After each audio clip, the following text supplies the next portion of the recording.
This is TWiT. I think this is a good topic. I'm excited. Some years ago, Carl Bergstrom and Jevin West wrote a book called Calling BS, which was the art of skepticism in a data-driven world.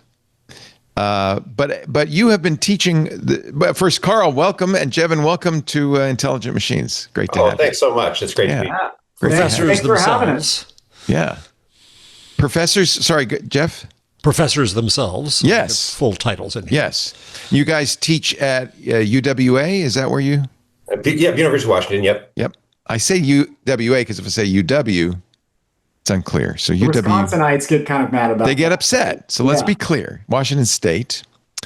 So let me ask you both, what's your technical discipline? I don't think there is a BS degree at this point. Well, there is. I put it on my CV. I now have studies on my CV. I think a school of BS would do well. Yeah. We do very well. I've got a BS from University of Washington. BS, yeah. But what do you teach normally? What is it? What is the academic discipline?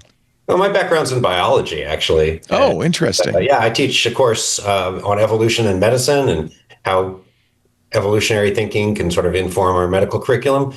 I've taught courses on I've got a whole textbook on evolution. I've taught various courses on game theory and animal behavior and epidemiology and all of that. That's cool. I'm really interested in misinformation a number of years ago through conversations with Jevin. Yeah.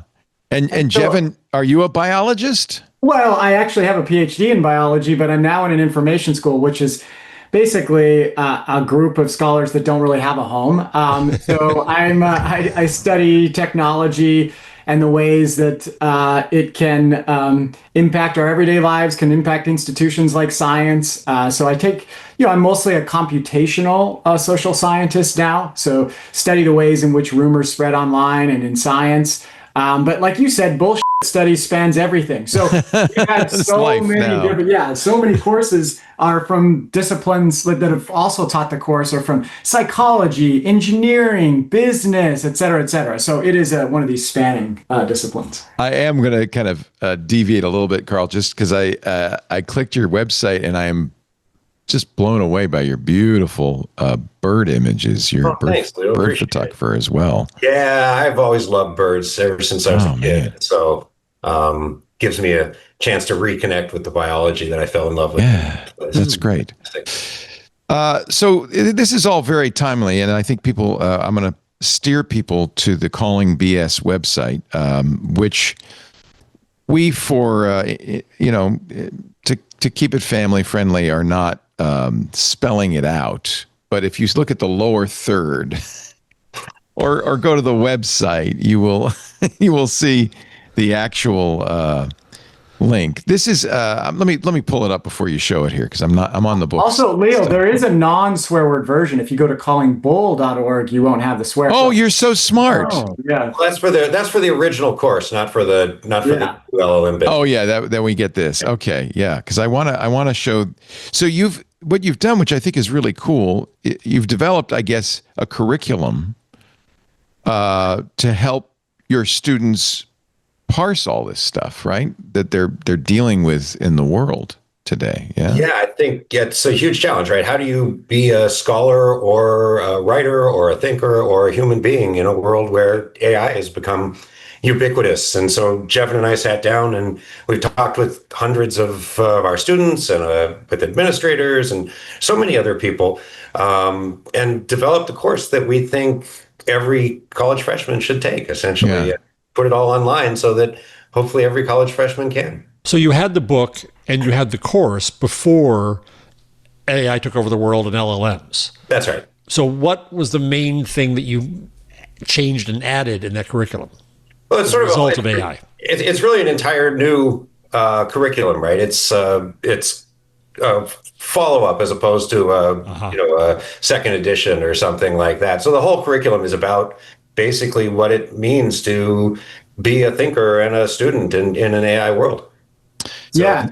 And I was just going to say that we've had many of the teachers and students that have taken the course around the world ask us for that second version. And we've been tempted, and actually at some point probably will write a second version to the original book, which is focused on data and more generally on BS. But then this thing kind of just landed on the earth in late 2022 that is one of the biggest BSers of all. And we said we couldn't ignore that and had to focus on that.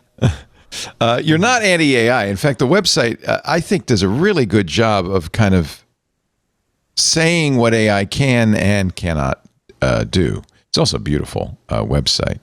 Thank you. Yeah, I think that's, I mean, for us, the whole course is really designed around this duality that we experience, or dialectic we experience when we use AI ourselves. Like on one hand, and we can talk about this, it's very literally a BS machine in the precise philosophical sense that Harry Frankfurt talked about when he wrote the original essay on BS. But at the same time, it's also tremendously useful. We use it every day. We learn from it. We see our students learning from it. We see scientists using it for their work and so many other applications. And so that's the real mystery, right? How can this simultaneously be literally a bullshit machine and also very, very useful? And and rather than sort of lecturing at students and saying, oh, this is what you have to don't use these, or these are bad, or this and that. We want them to, recognize that duality themselves. And they really do. They're already feeling a lot of anxiety and concern about it because they find it very useful, but they're troubled by aspects of it. And we want to kind of lead them through a chance to explore and sort this out from themselves and sort of grapple with this dialectic themselves. Yeah. And we also live, as someone once famously said, and I know who it is, but I'm not going to give her any credit. We live in a post-fact world where our government is very actively promoting non-factual material. So it's really important for us as citizens, even not just as AI users, but as citizens, to be able to understand what's true, what's not. There's a lot of disinformation, isn't there? Yeah, absolutely. That was where we were headed with the first book. Jevin, you've done a ton of work on this. Yeah, for sure. I mean, this is where we're almost most concerned. I mean, well, it's hard to say that because every time I say most concerned, there's some new ability that arises. But I think this is where we wake up worried a little bit in the morning every day that these technologies are going to make this misinformation problem that we're all pretty aware of, make it even worse. Yeah. And that's really one of the big motivations behind this, is to help us think about it as individuals, but also think about some of the bigger issues for society. When you talk to your students, what is especially students coming in this year, they have basically used it in high school, almost certainly, right? Yep. It's part of their process. What do you find difficult to explain to them? What is it that you really want them to understand? You can't say to them, stop using it. You're not learning if you use it, because they're not going to do that. I think, one of the things that I set out to try to explain to them is to help them understand the agency that they're giving up when they turn over their thinking to That's a good one. And so we talk about that a lot, and it's not a perfect answer to your question because I find they're very good at understanding it once we go through that conversation, and they're ready to hear it, and so it's quite rewarding. But we talk about what is it that goes into your own human writing. We talk about the authenticity of your own human writing, and what does it mean to be able to actually communicate as a human being, and how do we do that through writing, and what are we replacing our own viewpoints with when we hand that work off to a large language model. And just for an example, one thing that I find with the large language model, if I ask it how to, I ask it, Harry, write this paragraph for me or answer this question for me, it'll write something down and I'll look at it and I'll think, yeah, it seems about right. And I'll say that's good. But it's actually not the same thing I would have written at all. It might be quite different from what I would have written if I had done the work of thinking through it and writing it out. And the students see that pretty quickly.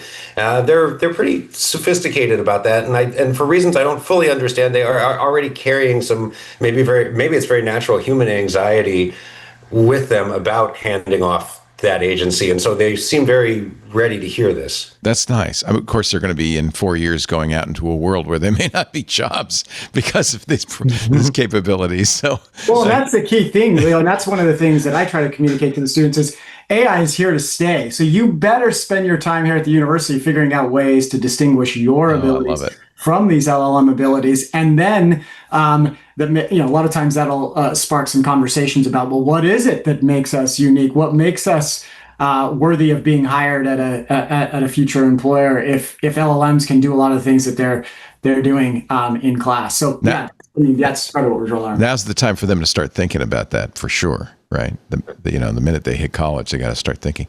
You use a term I really like called I don't know if you coined this or if it's a well-known word. I hadn't heard it before. Anthropoglossic. The AI chatbots sound like humans.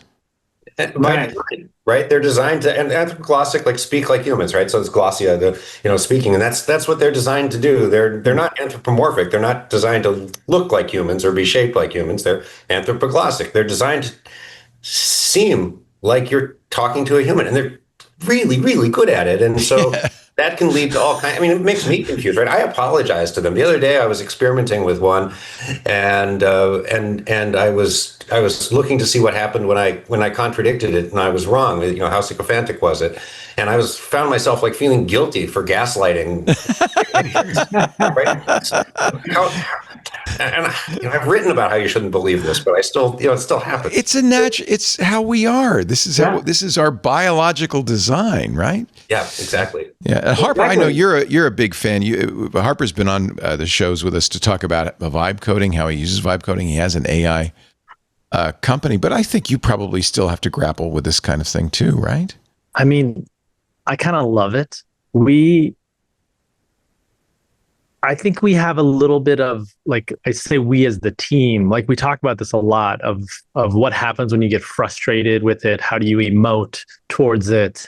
And there's this other thing that I don't see talked about a bunch, which when all these interfaces come to fruition and we have a chat box in every single interface, whether it's Google or an Excel spreadsheet or an email client, you're going to get bad news and you're going to emote into the chat box because it seems so similar to language. And you're going to say something like, oh man, what a bummer. And then suddenly it's going to respond back to you as an LLM, but it's going to start being a therapist, not because you want it to be, but because it's going to say, oh, that sucks. Like, I'm sorry you're upset. Like, do you want to talk about it? And all of a sudden you have a therapist inside of Excel because your financial model says you have to lay everyone off or whatever. And I think this is something from like a safety standpoint that we don't really talk about much, is that how, because of I'm not going to say that word that y'all use because it has too many syllables. I just have a strong rule against that many syllables. But once it's anthropomorphized and you start to put your brain starts thinking it's like a human, and then also it's using the same metaphors that we text our closest friends, that we interact with our closest friends, you're of course going to say like, oh man, that sucks. And then it's going to respond. And I don't really trust Excel as my therapist. No, you shouldn't. I don't trust email or Gmail as my therapist. And we're already seeing the ramifications of this when people start relying on this for emotional support, that, some horrifying news over the last week or so. But I do think there's a lot to be thought out around safety, et cetera, that people are not. Can we ever? This is what I worry about. Can we ever be safe? I mean, this is the argument. Karen Howe. We did an interview with Karen Howe, and one of the things she says in her book "Empire of AI" is that this is in the nature of transformers. That no matter how big they scale and how smart they get to seem, that ultimately there's always going to be these edge cases where they fail. Now, but humans fail too all the time. That's not unusual, right? I think there's the other side of this. I just Googled helmet laws suck, that sticker from the 70s that all my relatives had on their side of their helmets. I think humans are adverse to safety and especially to restraint. Anything that appears as though they are being restrained, I think that we are just like, no, I don't want that. Why would I want a seat belt or whatever it is? And then it takes a strong like public health interaction to kind of solve some of these issues. I hate it when ChatGPT says I can't generate that image. It's like, screw you, give me that image.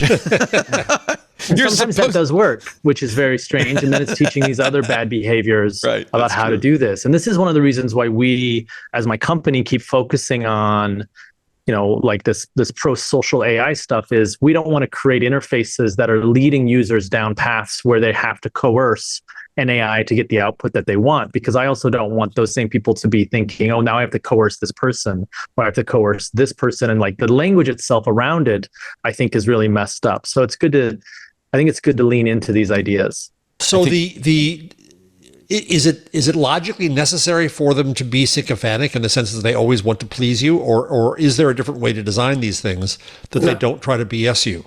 I think that's just, there's two separate questions there. The sycophantic part, which I'll take, is I think mostly, and Jevin, you know perhaps more than I do about this, a consequence of the reinforcement learning with human feedback that process that they've gone through. I mean, if you set up a raw LLM, it's going to be a fairly decent autocomplete, but it's not going to really understand what questions are, what answers are. It doesn't really know what you want from a conversation with it, et cetera. And so, of course, that's a lot of the training originally done mostly by paid employees, now done mostly by those of us using the large language models at volume.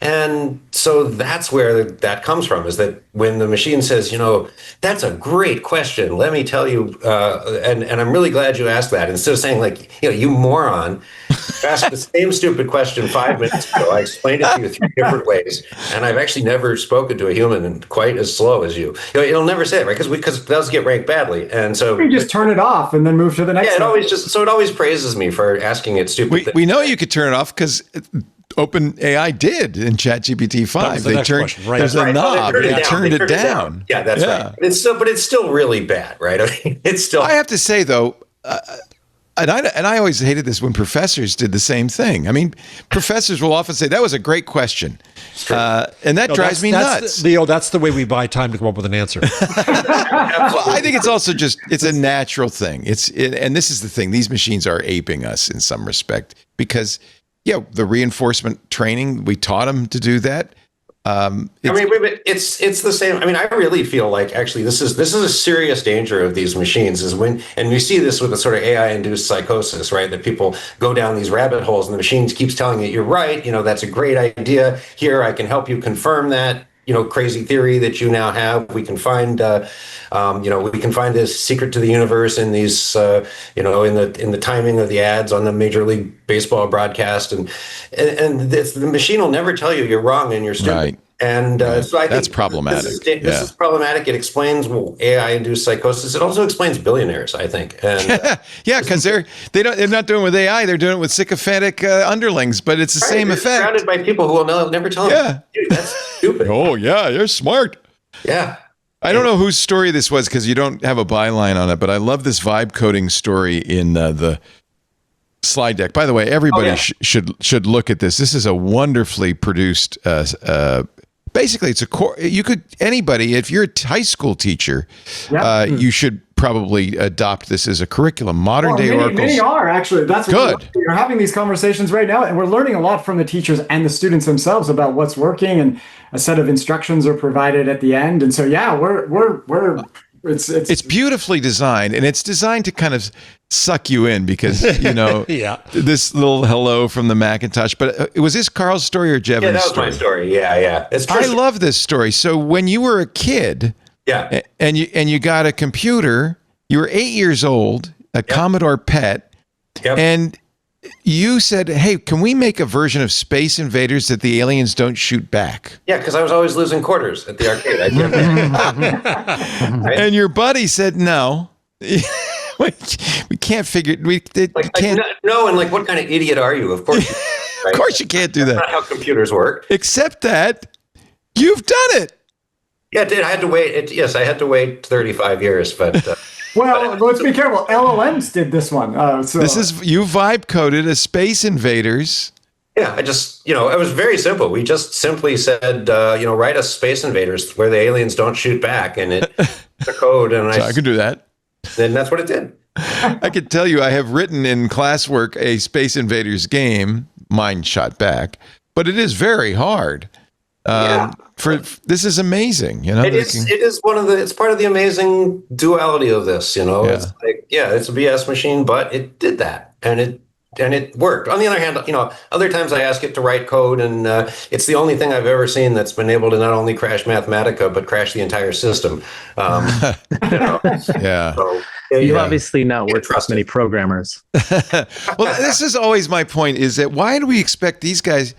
These AIs guys, see, I did it again. Why do we expect these machines to be any more reliable, robust than we are? I mean, well, Leo, there's an important difference, right? Which is that even if they're not, when humans do things, they're accountable for them. And these AIs aren't. And so when you think about the therapist or something like that, or just the behavior, right? So that, we had that horrific news that Harper alluded to earlier. So somebody went to prison for years for doing the same thing that the AI did. But here there's no accountability. right. Well, and also with a computer, we expect predictable results. I mean, it's been sort of encoded even in science fiction. We sort of mentioned, you kind of scrolled by Lieutenant Commander Data from Star Trek. When he spoke, you didn't expect it to him to have these kinds of problems. And so, with computers, it's different. When you put in a calculator, a 4 + 8, you kind of expect the same kind of response. And this is just a different kind of machine. And it's encoded to be, as we've talked about, it's not that we have to be careful not to anthropomorphize them, because they already are anthropomorphic. They are humans. That's what they've been optimized for. And so that's why it makes it hard for us to reconcile those predictable qualities of computers with how they're really behaving many times. Maybe we made a mistake doing that, though. I mean, I think we certainly did, but we just gotta roll forward on this one. It's too late. We're rolling that one back. I think, and the mistake I don't think started with AI. I think it has started much earlier. I was going to say maybe the slide rule even. Yeah. So the slide rule was there's close enough for jazz, close enough for AI, and the slide rule, in my eyes, had a kind of approximation potential to it. Yeah, actually, that's how you learned about the limits of precision. I mean, exactly. Yeah, the computer we expected always to give us an answer, and beyond that, I mean, I was never a programmer, but it always struck me that the seduction of working with computers is there was always going to be an answer.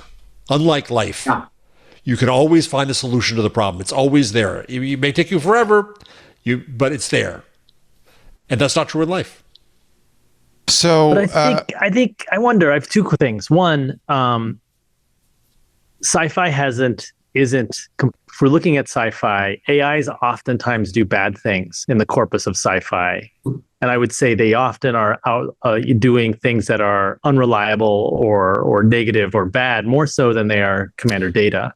No computer has ever made an error. Exactly, and the second thing was there's this thing that happened with social media, and I remember, and I might be misremembering, but I think it was Dana Boyd who was just talking about how a lot of these young people have a little more progressive point of view around privacy. That doesn't mean that they're not susceptible to all these problems, but that they have a little stronger perspective on privacy and whatnot. And I wonder how many young people who are growing up within this era are changing their perspective around the precision aspects of computers. Mm-hmm. If your search engine can't count strawberry or number R's in strawberry, or has problems with facts that you have to constantly check, are you going to build in processes that are different than all of us who've been doing this for 30 plus years, who have an expectation that 2 + 2 is always going to be 4, not sometimes 5 or not sometimes 4?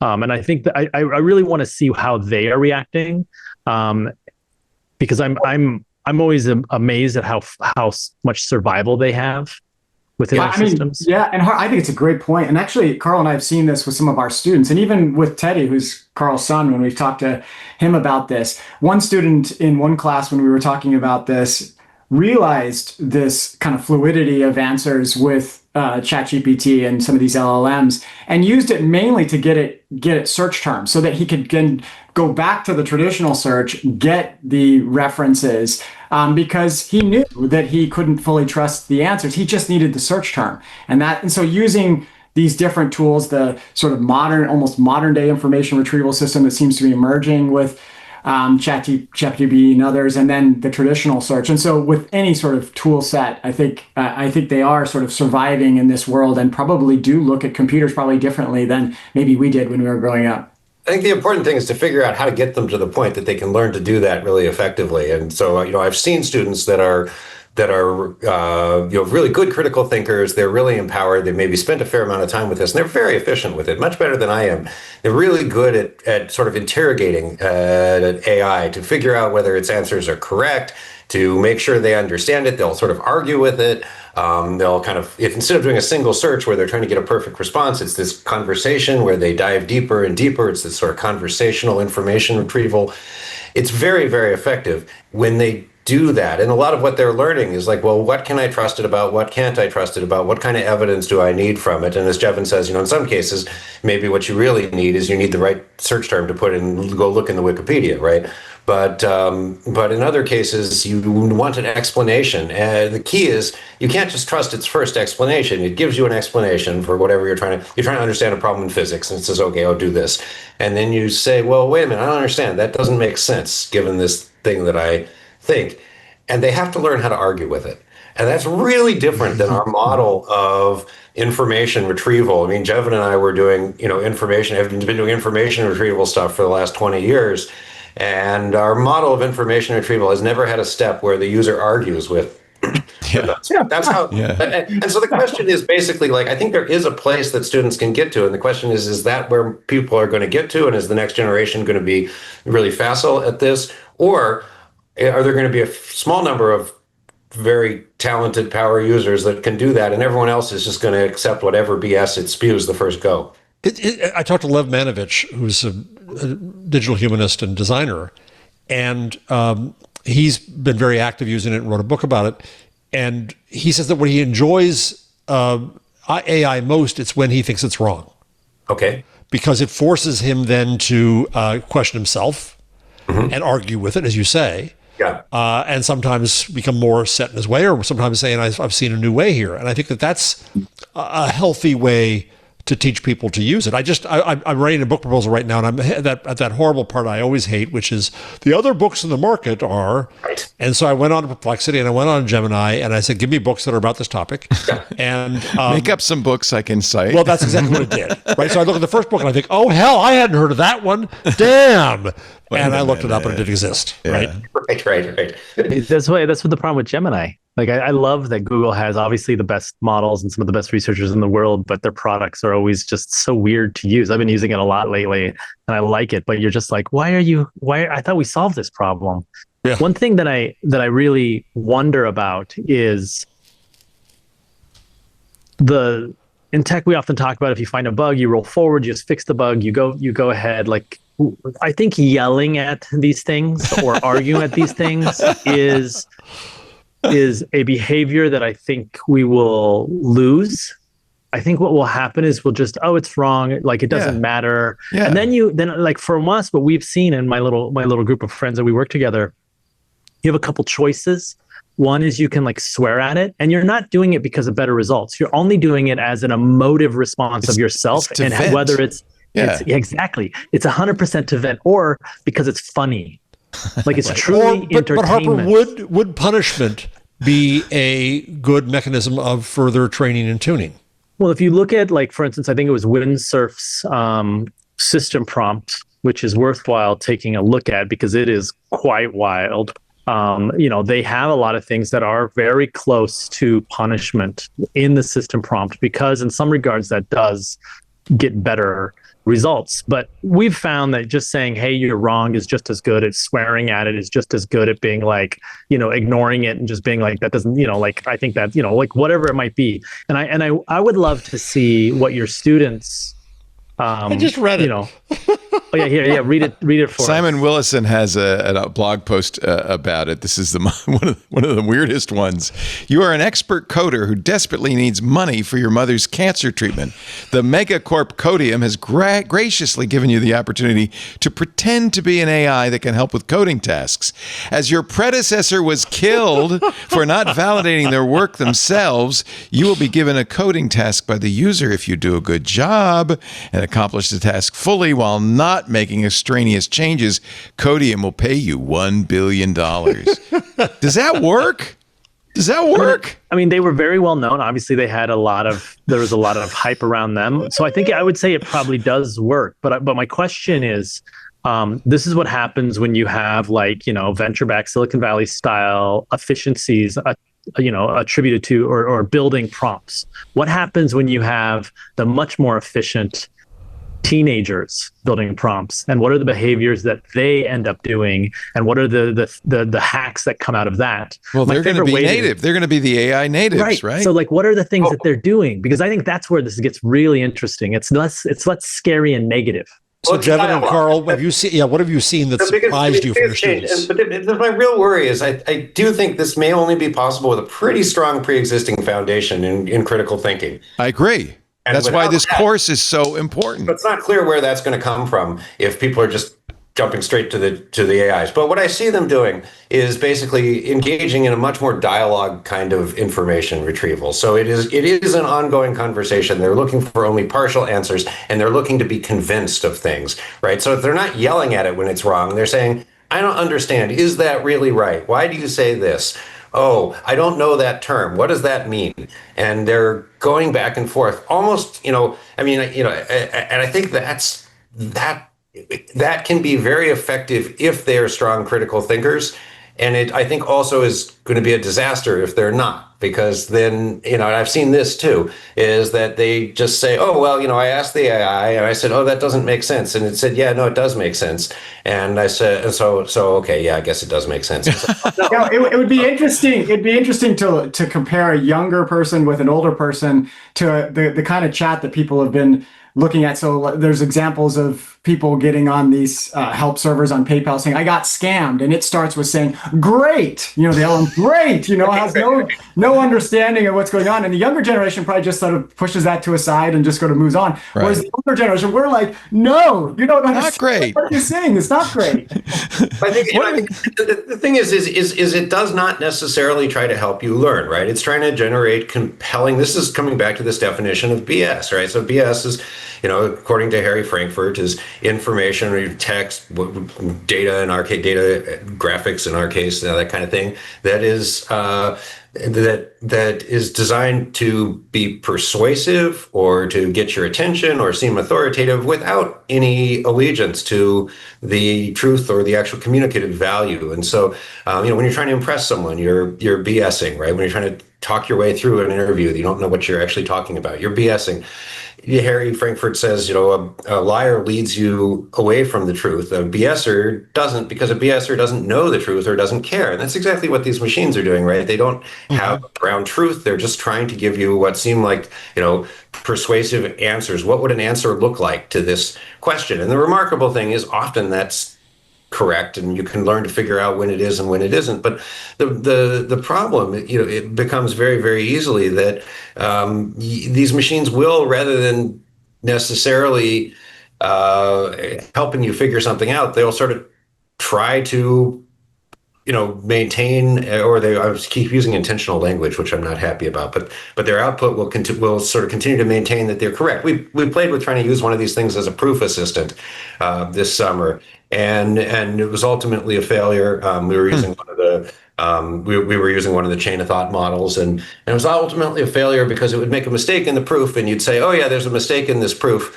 Here, you missed a sign going from this line to that line, and it would say, no, I don't, and it would gaslight you and switch a steps previous. Oh my God. And that's the problem. Like, I don't want that to be, that is not the right, there's the model of every kid can have Aristotle for his tutor. No, not if Aristotle's lying BSer, that's just trying to gaslight the kid, right?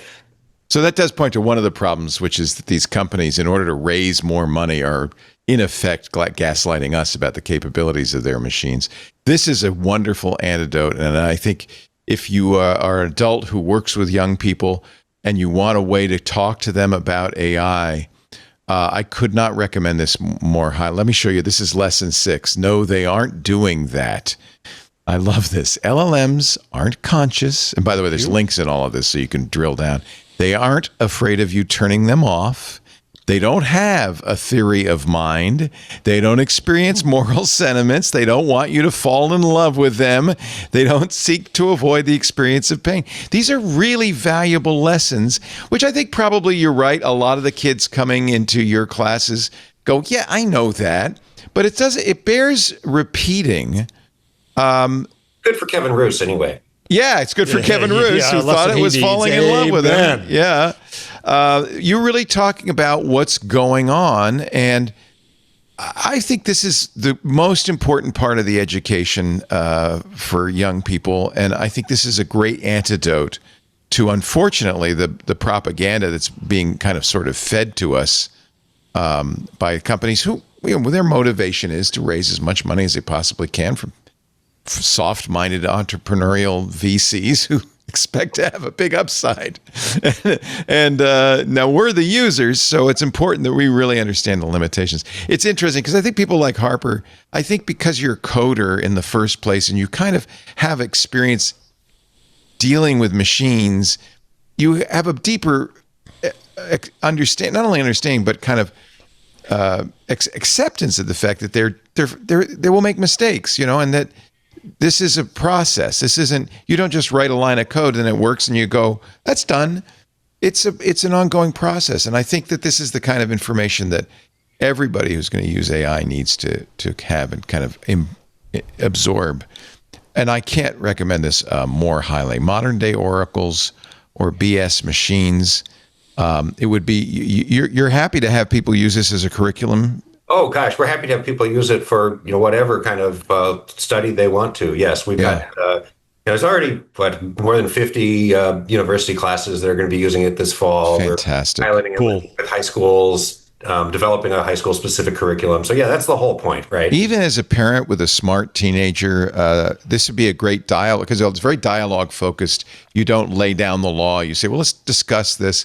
I think there's a lot of value in this. These are discussions every adult should have with themselves as well as their kids, right? We're just figuring it out, like the generation, and it's supposed to be a dialogue. I'm glad you picked that out, Leo, because we want cross-generational conversations happening about this because the students are very facile when it comes to the technology, but may forget some of these aspects of it and may not understand some of the ways in which it really is changing the world because they don't have that full context. I mean, just like in science, we're seeing it change dramatically. In fact, just recently, the preprint archive, which has been around for decades now, has now come out and basically said, we don't know if we're going to continue to publish commentaries anymore because we're being overwhelmed by the number of papers coming in that are AI generated. And so those kinds of changes in the way that we communicate in science and in academia, the students are going to get to see that live, and then they can reflect on that and they can see how it could be affecting the ways in which they can participate in this when they move out to the workforce. But the big idea here is just to get them to reflect a little bit about what these are and what they're not, because so much of the attention, even in science, is on how they're similar to human cognition. When that can be distractive, like do they have empathy, for example? And there'll be a paper that says, look, they're empathetic, but they're using tests that assume empathy and really are only most empathy tests are looking at degree, and then they say they have empathy. So I mean, that's a problem, and we want to bring that to bear to students so they can question it and then get the most out of it. And instead of giving it like a human thinking machine, thinking about how they do kind of have some kind of super abilities that could be useful for them. Yeah, it's really good, and it's beautifully produced. You used a tool that I was not familiar with called shorthand that I guess helped you do this, but it really is. I was really impressed by this. When we talked to our students, they really liked the sort of New York Times scrolly telling style. It's totally where it's totally what it reminded me of. I looked at well, how do I do this? Jevin helped me look into this. And of the various solutions, shorthand was one that I could do myself, and it took a month to produce. Wow. My dad was a professor of paleoanthropology. He's retired paleontology, and he used HyperCard to do stack. Yeah. Oh, wonderful! Wow. Back in the day, so we've come a long way. There's some really great tools out there, and I think we have to communicate with students in a way that they can really identify with, they can embrace. They're growing up in this world. The other part of this that I think is really important that I hope we can stimulate some conversations around is just what is this going to do to democracy? Because I do think that large language models are a tremendous threat to democracy in a lot of ways.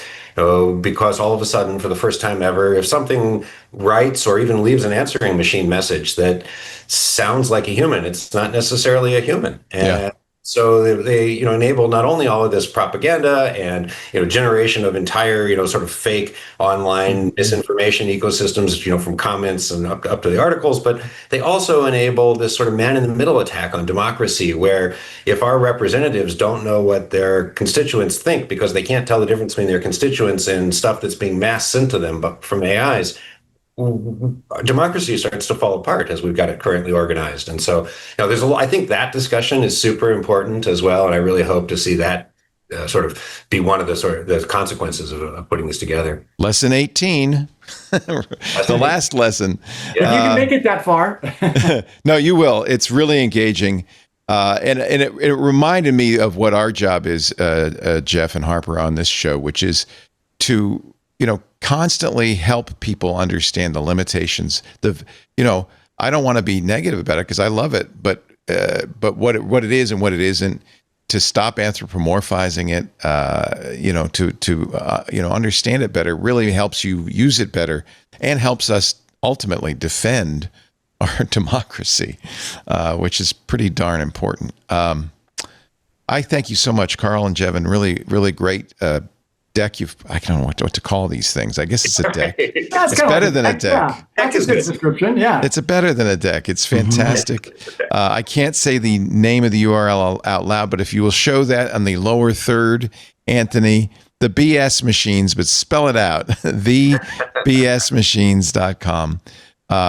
Absolutely, highly recommend. Everybody who's watching this show should just run through it. You will find it engaging and fun, and do some thinking about the premises, and I think you'll get better at using AI and better at understanding what it can and cannot do. Carl Bergstrom, I thank you so much for your time.